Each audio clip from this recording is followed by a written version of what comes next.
AITA. For upstaging, my wife in our Christmas cookie baking tradition. My 25 male wife, 23 female, and I have had a tradition every Christmas where we would bake Christmas cookies and frost them without friends. We'd then give the cookies out to friends and family and helpers. Every year, my wife would take on the bulk of the baking duties, insisting that only she knew how to bake them, right, and only letting whoever is helping frost them. She always insisted on doing all the baking because frosting is the fun part and the only thing people want to do.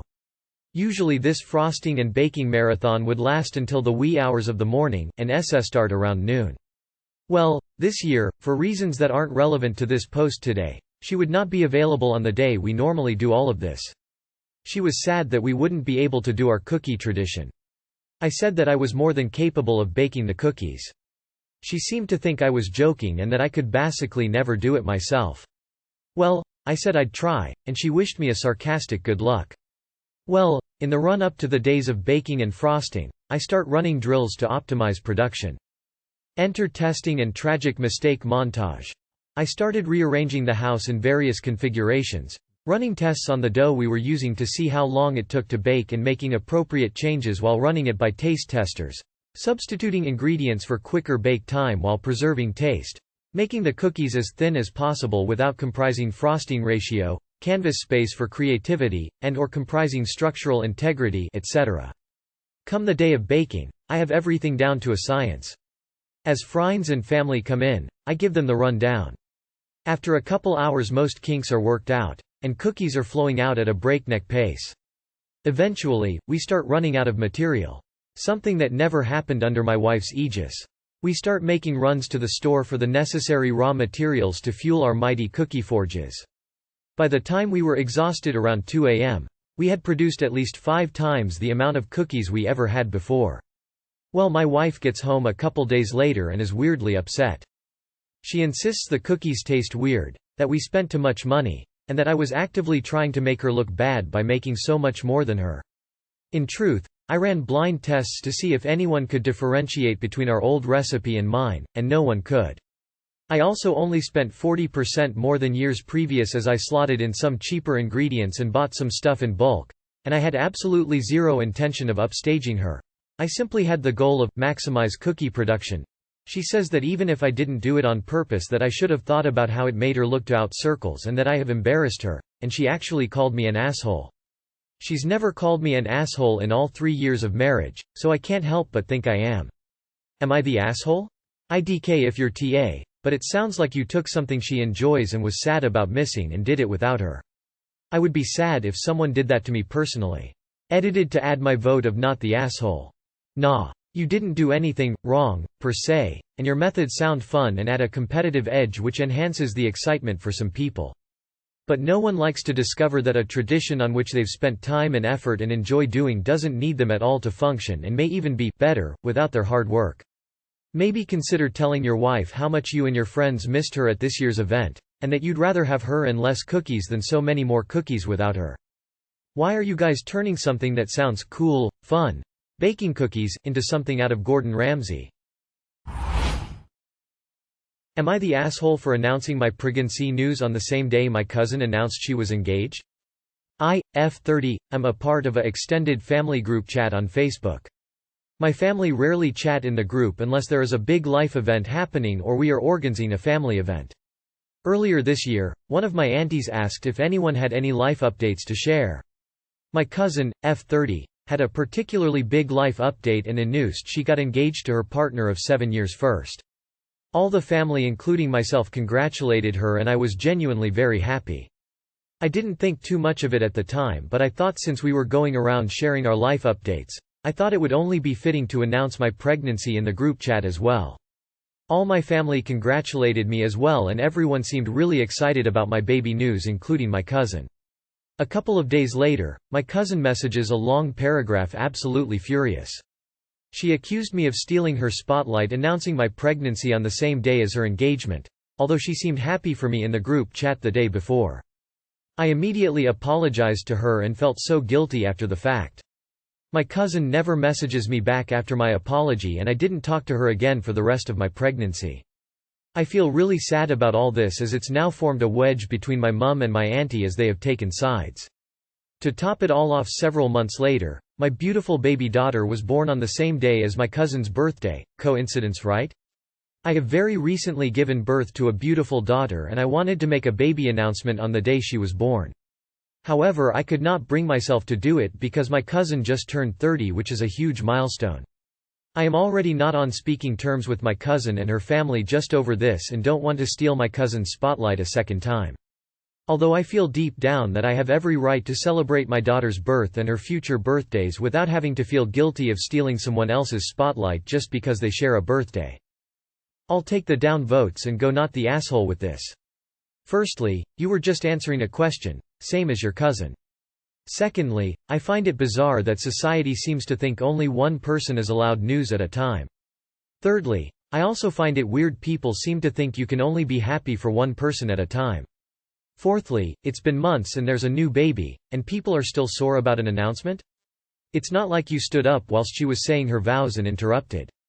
You just followed one exciting announcement with another. Time to move on in my opinion. Not the asshole you guys were asked about life updates. You gave a life update.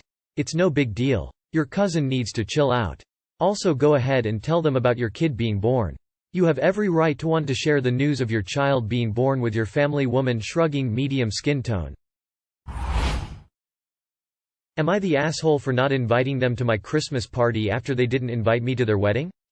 I throw a pretty big Christmas party every year going on a decade now. A few years ago at one I threw my friend Tara met my former coworker Tony and they hit it off. They dated for a while, and 2 years later, once again at my Christmas party, she showed up with a ring on her finger and they announced for the first time that they were engaged. I was super happy for them. They got married this spring. We didn't get invited. When I was sending around my party invitations this year, I didn't see any reason to invite them back if they didn't think I wasn't worthy of making their guest list. I have known them both for years, basically introduced them, and they literally announced their engagement at my home. It got back to me today that they're very upset with us for not inviting them this year, that my party is something they consider special and they think I'm being petty. A couple friends mentioned it was a smaller wedding and they feel like I'm just punishing them.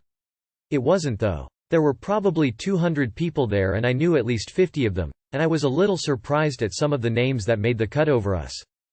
I didn't make a stink about it or anything, but I don't see why I should welcome them into my home again after being snubbed like that. My partner thinks I should just let it go and invite them back, but I don't see a reason why I should. Am I the asshole? Not the asshole. You can invite and not invite whoever you want without any reason. And if they want one, it is a smaller party this year. Winking face. Edit. Thanks for all the upvotes and my first award ever. 4-leaf clover, 4-leaf clover, 4-leaf clover. You guys are great.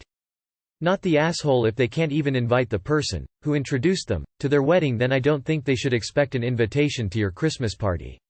If you're not close enough to make it to the wedding invite list, why should they be close enough to you to make it to your Christmas party? Not the asshole. Also don't think it's petty. We don't have to prioritize people who don't prioritize us. Am I the asshole for not telling my son that his ex-girlfriend would be having breakfast with us? I, 46 male, have a son, 18 male, in senior year, who was with a girl, 18 female, for 2 years from his school and they recently broke up. His ex-girlfriend is well-mannered and intelligent, me and my wife both adore her. Her parents are the same. They broke up at the end of October after they went to a Halloween party and she broke up with him. They have despised each other since and would be cold to, or about each other, though he never explained the details of why they broke up and has been extremely hurt by this. A couple of days back, a number was calling me several times in the middle of the night and I answered. It was his ex-girlfriend. She was crying and mumbling. She was going on about her mother and it was all incoherent. She was clearly inebriated and I calmed her down. She was asking me if she could stay in the guest bedroom for the rest of the night and I told her that she can stay however long she saw fit. Me and my wife included her into breakfast the next morning even though she felt embarrassed and my son joined us, but was clearly flabbergasted by seeing her and was about to leave, though I encouraged him to sit with us. It was quite awkward to say the least, though it is evident they clearly still like each other as I have seen her at our house. She cut her stay short as she said her parents would be worried and it was better if she started heading home. My son offered to drive her home, she just said, "No, thank you," and left. As soon as she left, he got upset at both of us and was wondering why she was here for breakfast. And he told us that we were immensely invasive of a space in his life that is fragile and that I don't respect his boundaries by letting her stay without his knowledge. He told me that I should have at least warned him that she would be here. I was wondering if I was the asshole for letting her stay, encouraging her to stay for breakfast and proceeding to not tell him as he was greatly upset by this. Am I the asshole? You are the asshole. It's your son's ex. Why are you maintaining a relationship with them? It's weird. You also don't know why they broke up, so for all you know you invited your son's abuser to breakfast.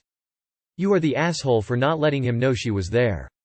You are not the asshole for giving a teenager a safe place to stay.